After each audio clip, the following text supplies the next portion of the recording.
Hi guys and welcome back to the Mighty Blues. My name is of course Cameron and welcome back today to another live stream. It is the game preview to Everton's Premier League fixture against Manchester United at Goodison Park on Sunday. A massive game for both sides. Everton obviously coming off the back of that really disappointing 2-0 loss against Fulham at Craven Cottage last Saturday, and Manchester United having to bounce back from Champions League defeat midweek to Barcelona as well. It's a really crunch game for them, because if they don't win this game, it's looking more and more unlikely that they're going to get top four. Of course, Arsenal are in relatively good form. Tottenham as well, getting through to the semi-finals of the Champions League yesterday. So this really is a massive game for Manchester United. Look, they've only got the Premier League to focus on, so they're going to be going gung-ho on Sunday and they're going to be going for us, and we need to understand that. They're going to be needing that 3 points. We should also need that 3 points as well. You know, we've been on some relatively good form, having some fantastic wins against the likes of Arsenal, Chelsea and West Ham, but of course that Fulham defeat really does stay in your mind, and it was a really disappointing, not just result, but a really disappointing performance as well. Quite embarrassing really to watch, and it almost felt like a little bit like if we were thinking that we might have turned the corner with the results against West Ham, Arsenal and Chelsea, it was sort of a smack back into reality of being an Evertonian, and there you go. You know, you thought you'd got out of the routine of the mindset of being an Evertonian, and then we just hit you with a 2-0 loss against the side that has already been relegated. So we need to bounce back as well. Listen, Manchester United, since Ole Gunnar Solskjaer has been given the permanent job, haven't been in fantastic form. Of course, Ole Gunnar Solskjaer come in for Jose Mourinho in December, and he was absolutely fantastic, done a magnificent job with the squad, and recently has been given the permanent contract. I think it's 2 years or 3 years as Manchester United manager, and since then they haven't quite got the ground running. They got a really lucky win against West Ham last week. Arguably shouldn't have had the penalties that they had. Of course, like I said, they'd suffered defeat midweek to Barcelona in the Champions League. They've only got the Premier League to focus on now, and they're only focusing on finishing in that top four. Arsenal, Chelsea have both got European competitions, and of course they as well will be wanting to finish in that top four. So Manchester United are going to come, and they're going to come gung-ho, and they're going to come wanting to win this game of football. You'll see the best players, you'll see the Pogbas, you'll see the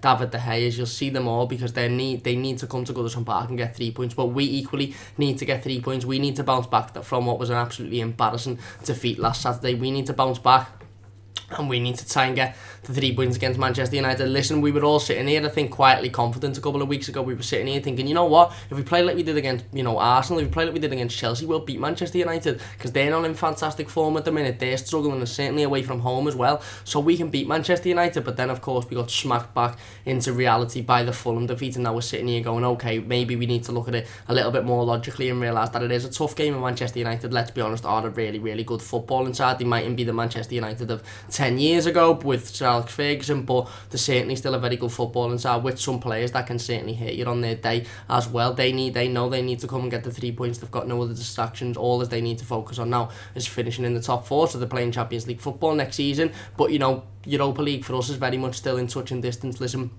Watford, of course, in the FA Cup final against Manchester City, so that's going to be a tough game for them. Likely to lose that game, dare I say. But then teams around us in the in the fight for seventh and dropping points. You've seen Wolves, Leicester drop points, Watford drop points as well last week, as well as Everton. So that's why it makes the Fulham defeat seem a little bit more sort of heartbreaking, is because if we'd have won that game, which realistically we should have, because we were playing a side that have already been relegated, then we'd have been in 7th position and would have been fit there to go on and continue in the good run of form and hopefully get the 3 points again against Manchester United and finish in 7th position. Of course, we didn't win the game, but the teams around us also lost, so it's sort of back to where we were a couple of weeks ago. So let's hope we can get the 3 points on Sunday against Manchester United, and let's hope the teams around us slip up again, but they might. And sometimes you'd have to make the most of the teams around you slipping up, and we didn't last week. Of course, we're going to talk about my predicted starting 11 in today's preview. We'll have a little bit of a discussion about Marco Silva's pre-game press conference as well. I've still got the headband in, I've still got the impetigo on my chin. I'm sorry, that's probably not going to go away anytime soon, certainly not in the next week or so. And the headband is, again, just purely out of practicality, really. I don't know whether it looks decent, I don't know whether it doesn't. I don't really care, to be honest. It's just ears out my face, and I can actually see me camera rather than sitting here looking over there, because that's where I think the camera is. But anyway, yeah, doesn't really matter anyway. Music now says we need the old Cameron back. Why are you doing this so early? Yeah, of course, listen, a little bit of an earlier stream today. Again, I was set up quite early. I was sitting around, I was waiting to stream. I don't know. Let me know. It's something that I've been thinking of really during recent streams, and obviously seeing the numbers and stuff like that. I've been thinking, what is the ideal time to really do a live stream? What's the ideal time to come home during the week, of course, because I do the streams Monday, Wednesday, Friday, and sit down and live stream. What's the best time for everybody? So it'd be really, really good. I'd be really, really appreciative if you could all let me know in the live comments. And if you're watching this as a YouTube video afterwards and you do catch the streams and you haven't caught this one, leave the comments in the YouTube comments as well. What's the best time for you guys for me to start streaming? Because if collectively, I see a load of comments and it's like 7, quarter 7, 7ish, I'll go around that time, of course. So it'd be really, really interesting to hear what you guys have to say. The football fan chat says, hi Cameron, how are you? Hi mate, I'm fine, thank you. I hope you're doing alright. And are you and Mark doing a collab? Unfortunately, I don't think we are for this game. I think he's a little bit busy, but that's alright, innit? He's got his own preview to do. I've got my own preview to do, so all's good. Shabba says, hola Cam. Hola to you, Shabba. The football fan says, think you'll lose 4 or 5-0. Sorry mate, I don't think it'll be 4 or 5-0 at all. I have to disagree there, but it will certainly be a tough game. Richard says, what kind of haircut is that? It's me basically not being arsed going to barbers, letting my hair grow and just throwing it back in a headband to get it out my face. Basically, it's not really a style, it's not really a haircut, it's just practicality, to be honest with you. And the football fan says 5:30 to 6:30 p.m. Brilliant, thank you for letting me know, and everybody else let me know as well. I'd be really, really appreciative of that one. So I suppose before we go into talking about the predicted starting 11, let me just tweet today's team out so everybody on Twitter knows we are live and they can come and talk about the game if they wish to, of course. Easter Sunday. I hope you all have a fantastic Easter. If you've finished school or you've finished work now for a few days, I hope you make the most of it. The weather in Liverpool is absolutely fantastic today and will be over the Easter weekend, so I'm looking forward to going out and spending some time with friends and family and enjoying the weekend, and hopefully the Blues getting the 3 points on Sunday just to top it off. You know what, if we can go and beat Manchester United on Easter Sunday and then it's Bank Holiday Monday the next day, who knows, you might see pictures of me bevied in town in the night, in a grid somewhere. Who knows, nobody mess and drink responsibly if you're going out drinking, of course. But anyway, now that the tweet's done, we'll go into talking about the predicted starting 11, of course. Listen, there was a couple of people, not really happy with Marco Silva's starting 11 for the Fulham games, more specifically with the decision to start Phil Jagielka instead of Michael Keane at centre-half. Of course, Phil Jagielka didn't have the best game against Fulham, but neither did the rest of the defence. I thought as a defensive unit we were really, really poor. I thought the midfield was really, really poor, and I just think the whole side altogether were really poor. And I said that in Monday's live team, I said that in the live game review to the Fulham game. Okay, Phil Jagielka mightn't have been fantastic, okay, his fitness mightn't be where it needs to be, but let's not just scapegoat him because the rest of the team were absolutely shocking as well. It wasn't just him, but that was the one sort of change, the one decision that Marco Silva made against Fulham that's got some fans talking. I've changed that for this game in my predicted starting 11. Obviously it is Jordan Pickford in goal as per usual, Luca Dean at left back again as per usual, Kurt Zouma and Michael Keane at centre back, and Seamus Coleman at right back. Now I'm not taking Phil Jagielka out of the squad because I think he was really, really bad against Fulham. I'm not taking him out of the squad because I'm thinking, you know what, you're absolutely shocking, you were awful against Fulham, this, that, the other. I'm taking him out because I think the only way Phil Jagielka is going to stay in this Everton squad is if he has absolute blinders week after week after week, and if he's unbelievable, man of the match, 8 out of 10 if not more performances every single week, because I've got the likes of Michael Keane, who is much younger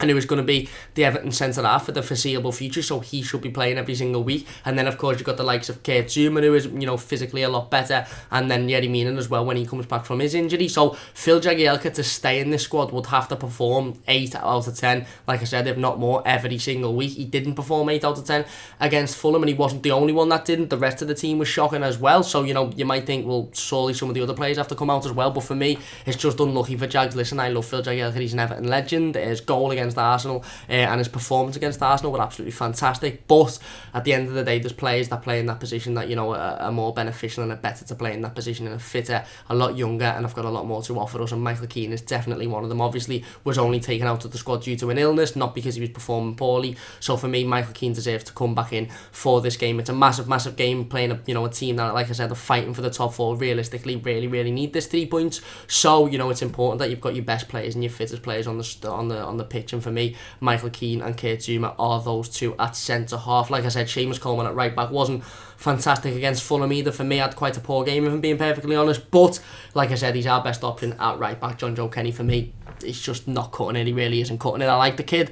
I think, he seems like a nice lad. He seems like he loves the club, but he's just not good enough for me at the minute. So Seamus Coleman at right back. I've gone for the midfield three of Morgan Schneiderlin, Adisa Ganagay and Gylfi Sigurdsson, of course. Now listen, Gylfi Sigurdsson and Adisa Ganagay again weren't fantastic against Fulham. Ganagay was giving the ball away every 2 seconds. He couldn't seem to keep a hold of it. He couldn't seem to make a decisive pass. Gylfi Sigurdsson again, a little bit of a ghost throughout the game. Walking around, didn't do too much. However, is there a player that plays in the 10 that you'd bring in over Gylfi Sigurdsson for this game? He's one of our most creative players. He's second highest goal scorer for Everton this season. We know he can score goals from literally anywhere. We know he can create chances from literally anywhere. And Adisa Ganagay, there's nobody for me in this Everton squad that does Adisa Ganagay's job like him. And we're going to need a player like that on Sunday when you've got a midfield like, Paul Pogba running around, and he's that genuine, dictator of a midfielder that will be on the pitch, that player with that ego that, the game will most likely revolve around. You need somebody like Adisa Ganagay who can pick the balls up, pick the pockets up and challenge Paul Pogba. You need a player that's going to run around the midfield and collect the dead balls, and you need a player that's going to help out the defence. For me, of course, we've got other good midfielders in my opinion, the likes of Tom Davis, the likes of Morgan Schneiderlin, who we'll talk about in a minute, but none of them quite do that job like Adisa Ganagay does. And I think it's pretty much certain that if he is fit and if he's not suspended, then Adisa Ganagay starts pretty much every single week for Everton Football Club, and rightly so. I've gone for Morgan Schneiderlin next to him. Now there's a couple of options, obviously, like I mentioned there. You had Tom Davis, you've got Morgan Schneiderlin, you might even look at bringing one of the youngsters in from the under-23 squad. For me, listen, I don't think Tom Davis is a central defensive midfielder. In fact, I know Tom Davis isn't a central defensive midfielder. He's not quick enough and he's not strong enough on the ball to play in that role. Tom Davis should be playing either as a minimum centre midfielder or a centre attacking midfielder. He should be playing higher up the pitch, and every time he gets the ball, he should have one thing in his mind and one thing only, and that's I'm going to sprint that way, and I'm either going to get a shot on goal or I'm going to pass it off. He shouldn't be in and around the defensive area doing that job, because he's not suited to that. We've seen Tom Davis being put in that role before, and we've seen fans get on Tom Davis's back because he can't perform in that role, and that's because he's not that type of player. If you stuck Dominic Calvert-Lewin at left back, he'd probably have a shit game as well. If you stuck Jordan Pickford at right wing, he'd probably be shocking. That's just how it is. When you play players out of position, they don't tend to have the best footballing games, and Tom Davis, for me, isn't a central defensive midfielder, so that's why I've decided to keep him out. Marco Silva might decide to go with dropping Gylfi Sigurdsson back into that role and putting Tom Davis in the 10.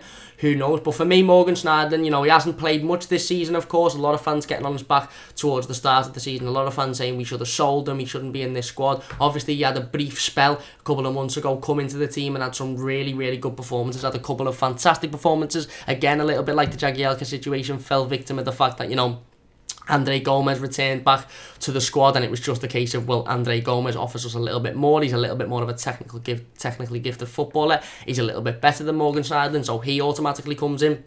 And Morgan Schneiderlin had to fall back out the squad. Listen, again, pretty similar to the Jagielka situation. Morgan Schneiderlin wasn't particularly awful in the game that he was, before he was dropped. He wasn't shocking. He didn't make any massive errors. He was just as poor as everybody else in that squad. It was just the fact that there was a player ready to come in that was more used to playing and had played more football and matches there, which meant that Morgan Schneiderlin had to drop out. Of course, you've got James McCarthy there as an option. Listen, I personally think James McCarthy will leave Everton Football Club in the summer. I don't know what it is. Marco Silva keeps saying in his pre-game press conference that everybody is fit. For example, he said today everybody is fit and available apart from Yerry Mina, and of course Andre Gomez, who's got that 3-game ban for the stamp on Alexander Mitrovic. So I don't know why James McCarthy hasn't at least got more time on the bench, never mind time on the football pitch. He hasn't featured for Everton Football Club, I don't think, this season, other than that game against Gor Mahia in the friendly, which was a nothing game. It was as it is, a friendly. So there's something underlying there for me. It's not necessarily an issue with McCarthy's fitness. It's not necessarily an issue with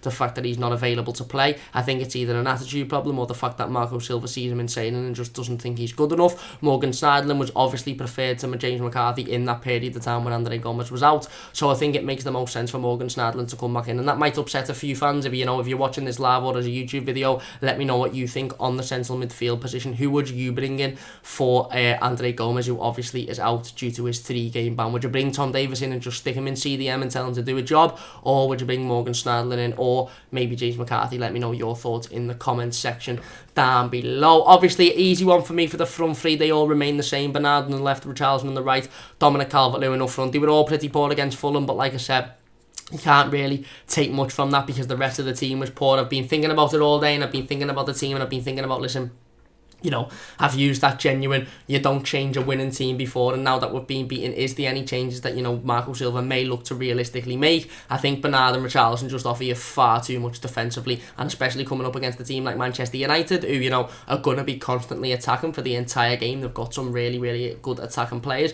They've got that attacking threat. They need to win this game. They need the 3 points.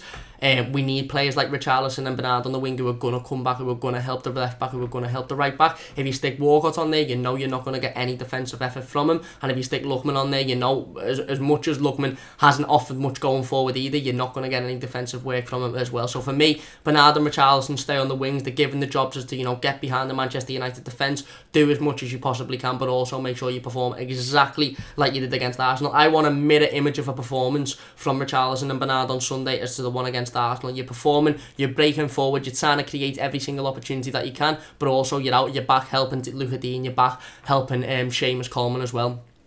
And you're doing your everything for the squad, not just going forward, but you're doing it for everything for defending, because Richarlison wasn't perfect against Arsenal going forward. He was quite poor, but I thought he had a fantastic game purely because of his defensive work and his effort as well in getting back and helping the squad out overall, and not just being that selfish, I'm going to stand above the halfway line and I'm not going to venture anywhere that way, because that's not my area. I think they all worked as a squad against Arsenal, and that's exactly how we need to play on Sunday against Manchester United. Of course, I've gone with Dominic Calvert-Lewin up front again. Like I said, Dom didn't have a fantastic game against Fulham, but listen, it was probably his first poor game in the last 8 weeks. Dominic Calvert-Lewin for me has been absolutely fantastic in recent weeks. Again, if there was a player on the bench that was pushing him, you think, okay, Dom's had a poor game now, maybe we bring somebody else in and see how they do. But Cenk Tosun isn't up to level whatsoever for me, and neither are any of the other options for up front either. So for me, Dominic Calvert-Lewin, easy choice for number 9 for this game. But anyway, yeah, that's my predicted starting 11. That's the starting 11 that I think Marco Silva will go with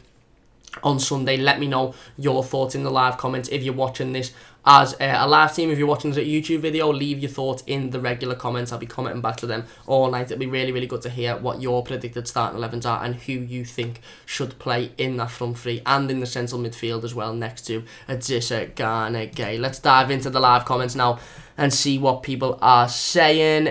Where are we? Football Fan says, are you going to church tomorrow, or are you not religious? Very off topic. I'm not religious, mate. And Football Fan also says, I'm Catholic. I'm not, mate. I'm at all. And my religion is Everton Football Club, and my church is Goodison Park. So technically, I'm going to church on Sunday, really. But, you know, not for the reasons that, you know, a lot of other people will be going to church on Sunday for. Shabba says, between 6 and 8 will do it for me, La. Fantastic. That's a really, really good time scale for me as well. Anything from sort of 5:45 to, you know, onwards, basically all night is fantastic for me, because that's about the time I get home from work. Shabba says that's PM, not AM. Yeah, definitely not AM, mate. Your boy says, what have you done to your hair, son? I've just stuck it up for practicality reasons, basically, because it's too long. If I put it down, it goes in my face and it annoys me, and it's too long to do anything styling with, and I haven't been to barbers yet, so I've just stuck a hairband in so it's out my face.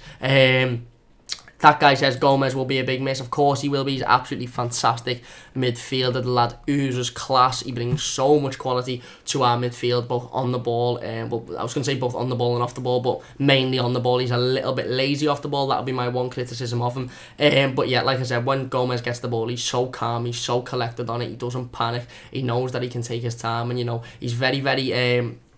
He's very, what's the word I'm looking for? He's very cool, he's very calm on the ball, and that's the type of player that you need in your squad, especially when, you know, you're playing in a big game and maybe, you know, emotions are running high and players are starting to panic a little bit. You need that player who can take the ball down and just calm everybody down and say, right, I'm going to get it, I'm going to shove off these 3 players and I'm going to go that way and I'm going to pass it to him and I'm going to pass it to him. And I think he generally helps the team out a massive amount. And of course now, if he doesn't sign his permanent deal, we won't see Andre Gomez play at Goodison Park ever again. But I think he will sign his permanent deal. He's been meeting fans today at Everton 2 in town, and a lot of fans have been saying to him, put pen to paper, mate, put pen to paper. And I know Joe does designs, who does the graphics for this channel, said to him, listen, are you going to put pen to paper and you just sort of give him a little cheeky smile and a cheeky laugh? So I think it's quite clear that Andre Gomes wants to be an Everton football player next season. I think it's quite clear where he wants to be. I think it's clear that Marco Silva and Marcel Brands want him. It's just about, striking up that deal with Barcelona, and hopefully they can do that in the summer. The Football Fan says, when are your next film with Toffee TV? I'm not too sure yet, but I'm going to get in touch with the lads to try and get back in the studio as soon as possible.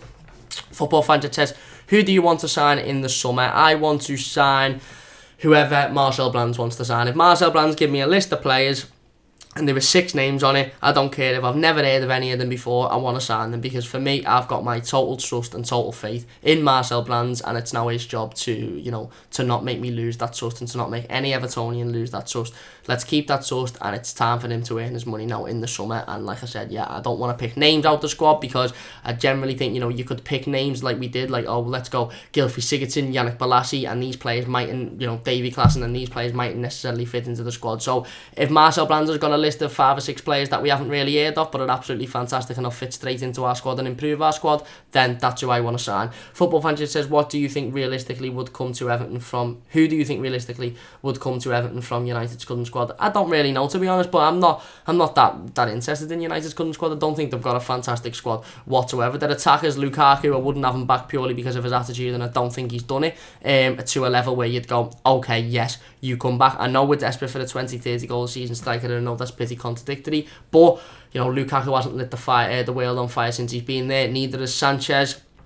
I don't really like Paul Pogba. But, listen, they've got some really, really class players. And if you're asking me, would Lukaku get in our squad? Of course he would. Would Paul Pogba? Of course he would. Would David De Gea? Of course he would. But, these players wouldn't come to Everton. And I'm not too bothered that they wouldn't either. Ian Clark says, we're looking forward to Gomez up against Pogba. Yeah, me too. But that's what it is. Phil MUFC says, you lot go ahead. No chance of us winning. We are spineless. I hope so, mate. I hope that's the truth. I hope we get the 3 points. CJ says, I personally like Morgan since he came in against Cardiff. Exactly. Morgan Stanley coming in that 3-0 victory to Cardiff early on in the season was absolutely fantastic as well. That guy says, we are Everton, Phil. We did just lose to Fulham. Exactly. Phil says, our attack is woefully out of form. Again, about Manchester United. And that guy says, if an already relegated Fulham can score 2, then Manchester United won't struggle to put up a few past us. And that's the issue, isn't it? That's the worry, really, because if a relegated side can put 2 past us, then a side that are fighting for the top 4 and have only really got the top 4 to fight for are probably not going to have much, problem putting a couple of goals past us either. That guy says, but it depends on what Everton turns up. Exactly. Phil MUFC says, you are a different team at home. We've been better at home recently. I do agree with that one, but like that guy says, it really is dependent on what Everton turns up. It's about whether the Everton turns up that are hungry, that are, passionate, that want that 3 points, that understand that we're on the back foot, that understand that we're the underdogs as soon as the first whistle goes. If it's that Everton side, then I do think we've got a really, really big chance of getting 3 points on Sunday. If it's the Everton side that turned up at Craven Cottage, waltzing around the football pitch naively, too confidently, too arrogant, thinking that we're easily going to win the game, then I think we could get absolutely tonked. But why would we turn up and play Manchester United, one of the biggest clubs in world football, the biggest club in England, turn up and have that sort of mentality and have that sort of attitude? We need to have the exact same attitude as we did going into the Arsenal game and as we did going into the second half of the Chelsea game, and that's the team talk Marco Silva needs to be giving these lads. He needs to be saying to them, listen, we've just had 3 really, really good results, and then we've just been beaten by a relegated Fulham side because your head's weren't in the game, because you lack that sort of console, you lack that confidence, you lack that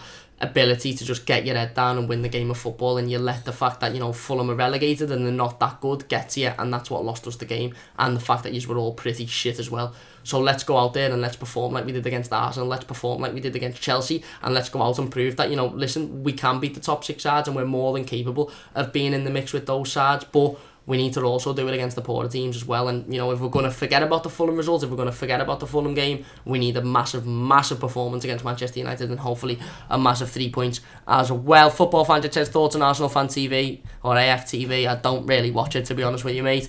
Ian says, couldn't we have appealed the 3-game ban, thus denying it for the Man U game? We could have. I think Andre Gomes could have personally himself, but I think the club sort of looked at it and went, listen, Although the premise of the ban is disgusting, and the fact that only Andre Gomes is being banned for standing on another player, and Mo Salah does it, and Mo Salah dives constantly and nothing gets done, and various other players that play for top 6 sides do it and nothing gets done. I don't think that'd come into question, to be honest with you, mate. I think they'd just look at the video and go, listen, he clearly stamps on the lad's leg. If that had been seen, it'd have been a red card and a 3-game ban. So the ban stands, and that's sort of something that you just have to take on the head, although it is massively corrupt. Richard says, United seem to be a team of individuals. Maybe. The Football Fan says, when are the fan cams coming? Hopefully soon. And the Football Fan says, will you ever make a Discord group for the Mighty Blues for more of discussion so other fans can call in? Yeah, definitely something I'm going to look at. Like I said, when we get a little bit of a time, probably towards the end of the season, once the season ends and we've got that sort of few months in the summer where, there's not much football going on, I'm going to really knuckle down, get loads of ideas down for the channel. I've already got a couple of ideas that I'm hopefully going to introduce next season, and then hopefully we'll go there, we'll have some fan cams, we'll have some Discord stuff as well. So yeah, big things coming in the summer and next season. Count on that one. Football Fantasy says, I agree, Richard, they are. And CJ says, when will our new kits be released? They'll probably be announced in, I don't know, probably early June-ish. Early June, probably will be early June, maybe late June, early July, and then they'll be released, just before pre-season. Probably, I think our home kit last season was released on the first day of the season, if I remember, because I remember going to the shop, buying the home top, and then coming home, giving the home top to me dad, because I also bought in one, go in the pub and then go in the game. So I'm pretty sure the home kit was only released on the first day of the season this season. So maybe that'll be it. Maybe it'll get announced or leaked sort of July time, late June time, but maybe it won't get actually released into the stores until the first game of next season, which will be the 10th of August. So who knows, it could be as late as that, like it was this season. It could be earlier. You don't really know with Umbro or Everton, do you? And AFC 1878 says, do you see James McCarthy getting any games with the season nearly over? It's a tough one, really, because listen, if we get beat against Manchester United on Sunday, and the likes of Wolves, the likes of Watford, the likes of Leicester win, and it's sort of starting to feel like top 7 is pretty much out the equation, then it does make realistic sense for Marco Silva to play the likes of James McCarthy, to play maybe some of the kids. But there's been there couldn't have been a more perfect time for James McCarthy to get game time at Everton than that December period when we played about 14 games over bloody 15 days or something madly stupid. That was an exaggeration, but you know what I mean. And James McCarthy was fit for that entire period, as proven by him coming on against Gorma here and playing early December, but never quite got a look in whatsoever. And I think that's the biggest worry, really, is if James McCarthy can't get a look in when we're playing 2 to 3 games a week, then is he realistically going to get a look in towards the end of the season when we're playing once a week? And Richard said we usually wear our new kit on the last day of the season. We do usually wear it, so it might be, it could be announced and shown to the fans literally as early as May time, before the last game of the season, last home game of the season, which is in a few weeks' time. But that doesn't necessarily mean it's going to be released to fans until the start of the season. Who knows? It's hard to say, really. It really is hard to say. If you're enjoying this team so far, please do leave a like. It really does mean a massive amount to me. And if you haven't already, please do subscribe. We're close to 400 and we're close to 500 subscribers. Only like 40 other way, so it really would mean a massive amount to me if you could subscribe to the channel. Let's talk about Manchester United then for a little bit of time. Listen, Manchester United, like we mentioned at the start of the season, where I started the season quite poorly. I think we all knew that it was only going one way for Manchester United under Jose Mourinho, and that was down. They saw that after months and months of the fans screaming it. They saw it at the club. They decided to sack Jose Mourinho in early December. Obviously appointed Ole Gunnar Solskjaer as a temporary manager until the end of the season. Obviously not knowing that Ole was going to hit the ground running as well as he did. He then did it. He turned over the PSG result. He got some massive results for them, and he ended up earning them something stupid like 20 points over a short period of time and getting them right in the mix for that top 4, to a point where they were literally sort of placed in a fantastic position for the top 4. Manchester United then give Ole Gunnar Solskjaer the permanent job, and like fate happens, or this world happens, that was when the results started to go downhill. Of course, they've had some really poor results in recent weeks. They shouldn't have beaten West Ham because they got 2 dodgy penalties. One was definitely not a penalty, one was arguable, and of course they've been knocked out of the Champions League by Barcelona in recent weeks. But anyway, the defeat to Barcelona in the midweek, the fact that they're out the Champions League now means that we're going to be facing a Manchester United side that are even more hungry to get in this top four. They understand that Arsenal have still got the Europa League. Arsenal are more than likely going to go through tonight. 2-0 up against Napoli on aggregate. Chelsea as well, of course, playing, whoever it is, Sparta Prague or somebody like that. So they're more than likely going to go through. So they're the two sides that they're really fighting for top four with. Of course, the Spurs there as well, who are now in a Champions League semi-final, but I think Spurs are pretty much guaranteed it. So Manchester United are going to understand that, the teams around them that they're fighting for that top four place are all in European competitions and are all in the latter stages of European competitions, whereas they aren't. They've got absolutely nothing else to focus on other than Everton on Sunday and other than the Premier League. So they're going to be coming at us, like I said, gung-ho. You'll expect the likes of, Lukaku to probably play because Ole Gunnar Solskjaer and the Manchester United coaching staff will understand that he'll get a hostile reception at Goodison Park and that he may turn that on his favour. You'll expect the likes of Paul Pogba to play. You'll expect David De Gea to be in goal. You'll expect Manchester United to feel a really, really, really strong team. You might even have Fred coming in, who was fantastic in the reverse fixture when we played them at Old Trafford. Anthony Martial might come in, who generally tears it up against Everton. The lad constantly scores. I said it before the game against United at Old Trafford in October. If Anthony Martial's starting, he's probably going to score. What happened? He started and he scored. You've got Marcus Rashford as well, who is a fantastic young player. So Manchester United for me are going to come with only one thing on their mind, and that is to get the 3 points. And they need the 3 points realistically, because if they don't beat us on Sunday, then their top four teams are pretty much out the window, because if they don't and Arsenal get 3 points in their game and Chelsea get 3 points, then United fall really, really far down and they end up being sixth, and that's when you're looking at it thinking, okay, have they got enough in them to climb up the table? Have they got enough in them to still finish in the top four? Of course, Chelsea, Arsenal and Spurs are still going to be in them European competitions, but United are going to come to Goodison Park and they're going to want the 3 points, and we need to soak that up. At the end of the day, it's not about Manchester United. I'm not a Manchester United fan. I don't care about Manchester United or where they finish. If they finish sixth, I'm not arsed. If they finish third, I'm not arsed. I don't care. It's about Everton, and that's why we need to approach this game exactly like we did against Arsenal and exactly like we did against Chelsea. We need to turn up and we need to go. We are the underdog here. This is a team that are going to be coming for the 3 points. We might have turned up against Fulham and went, you know what, we can breeze this. They ain't going to be necessarily coming for the 3 points. They're not going to attack us. They're just going to want to sit back and try and, take the pressure on and try and not concede. So if we just constantly keep creating chances, play at our own little pace, we'll score one at one point in the game. But it didn't. They come and they wanted to win the game of football. They turned us over and they absolutely embarrassed us. Manchester United are going to come with that mentality from minute one, and then Marco Silva and the squad need to know that they're going to come with that mentality from minute one. Marco Silva will be fully aware that Manchester United need to finish in that top four spot this season for that football club. For the size of that football club, there's absolutely no excuse as to why they shouldn't be finishing in the top four. And he's going to know that there's no other distractions. They've got no other competitions to play in, so they're only going to be focusing on the Premier League. They're only going to be focusing on Everton on Sunday.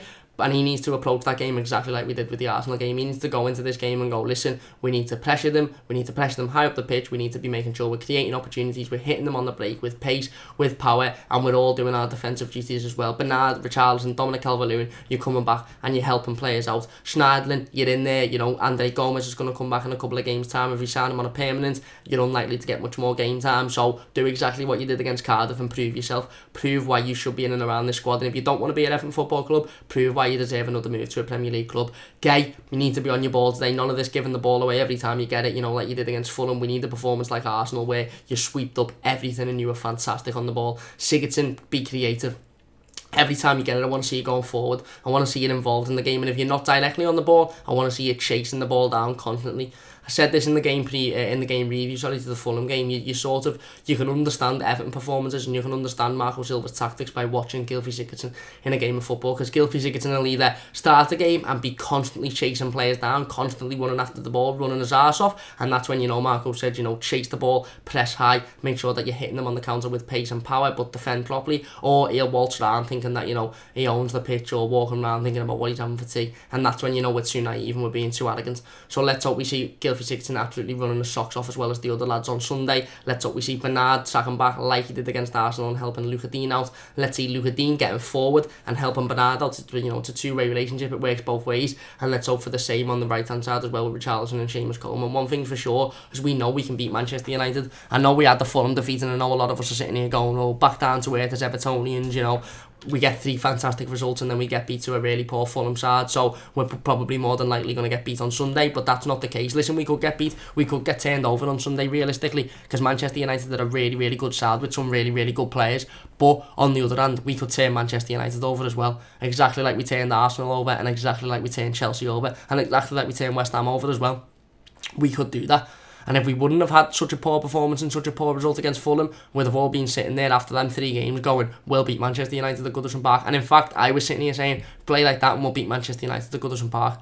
So we need to keep that same ethos. We need to forget about the Fulham game for now, and we need to look at the Arsenal game and go, play like that, and we've got a fantastic chance to beat these at Goodison Park.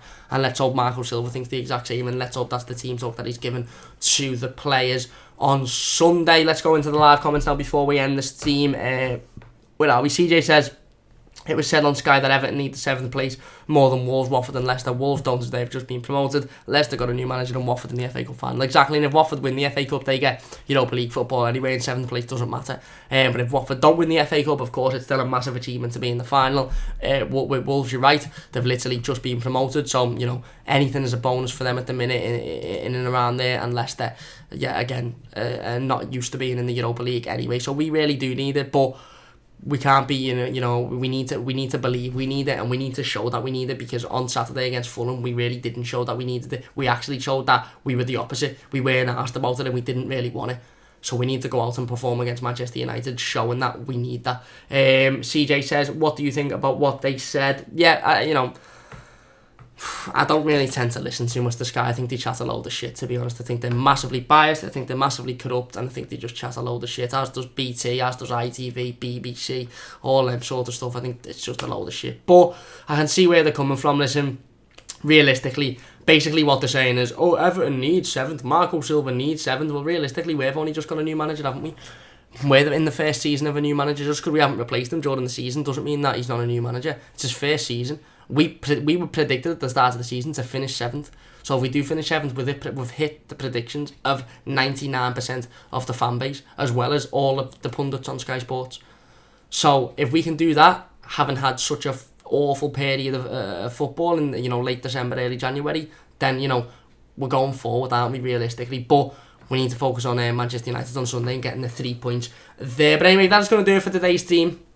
Please do leave a like if you have enjoyed. Of course, subscribe if you are new to the channel. I'll be back, of course, on Sunday with the instant match reaction to the game. Hopefully it's a positive one. Hopefully we're saying another fantastic 3 points and onwards and upwards now to end the season strongly, and hopefully finish in that European place. And then, of course, I'll be back on Monday or Tuesday. I haven't quite decided when to do the live game review yet. Probably Tuesday. Actually, we'll change it up a little bit this week. Tuesday at 6:15. Or alternatively, let me know in the comment section down below what time would you like me to stream going forward. And if you're watching this as a YouTube video, let me know in the YouTube comments as well. And please follow our Twitter. It's literally just there. It's at MightyBluesYT to keep up to date with all of the latest news and updates regarding the channel and regarding Everton Football Club as well. I really do recommend you go over there and follow us there. But anyway, like I said, I'll be back for the instant match reaction on Sunday afternoon, and then on Tuesday at, let's say, 6:15 now, so we've got a solid time in there. And then I'll review and then I'll review all your comments about times and stuff, and we'll look to change it going into next week and the further weeks. But anyway, that's going to do it for me. Massive thank you once again to everybody watching. If you're watching this live and getting involved in the live comments, a massive thank you to all of you once again. And if you're watching it as a YouTube video, a massive thank you to you as well. That's going to do it from me. Please do leave a like if you have enjoyed. Subscribe if you are new. I'll be back for the instant match reaction on Sunday. Leave all your thoughts and your comments on my predicted starting 11 down below, and everything else that we've spoken about today. It'd be really interesting to read through them and see what you guys are thinking. Are you confident about Sunday? Do you think we can get the 3 points? Do you think we will get the 3 points? And if we do, what does it mean for our European hopes? Do you think that if we get the 3 points, then we should finish the season strongly and go on? Or are you pretty much just like the rest of us and thinking it's Everton, so we could batter Man United 5-0 and then go and get turned over by Burnley in a couple of weeks 3-0 at home? So But that's part of being an Evertonian, and that's what being an Evertonian is. But anyway, that's going to do it for this live stream today. Please do leave a like if you have enjoyed. I'll be back, like I said, on Tuesday at 6:15 for the game review to this game, but then with the instant match reaction on Sunday, of course, so don't miss out on that one. Massive thank you for watching, and I'll see you soon on the Mighty Blues.